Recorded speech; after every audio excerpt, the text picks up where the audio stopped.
Welcome to Penrose Learning, where we make understanding easy. In this video, I will show you how to make delicious lobster rolls at home, step by step. First, let's gather our essential ingredients. You'll need about 1 pound of fresh lobster meat, enough for 4 generous rolls. Also, have ready 4 brioche hot dog buns, some unsalted butter, and fresh chives for garnish. For the simple dressing, we'll use mayonnaise, fresh lemon juice, and finely diced celery. Now, let's prepare our star ingredient, the lobster.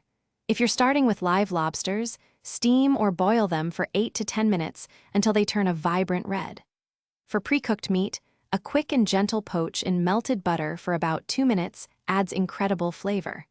Remember to cool the lobster meat completely before you chop it into nice, bite-sized pieces for your rolls. With our lobster ready, it's time to create the delicious filling. In a medium bowl, gently combine your chopped lobster meat with about 2 tablespoons of good quality mayonnaise.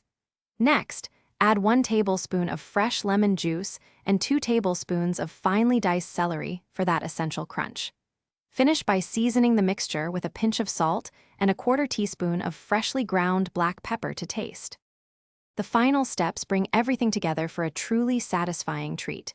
Butter the outsides of your 4 brioche hot dog buns and toast them in a pan over medium heat until they are beautifully golden brown. This adds a wonderful texture and richness. Generously fill each warm, toasted bun with your delightful lobster salad. A sprinkle of fresh chives on top adds a lovely touch. Serve immediately and enjoy. Thanks for watching. If this was helpful, leave a like and consider subscribing. See you next time.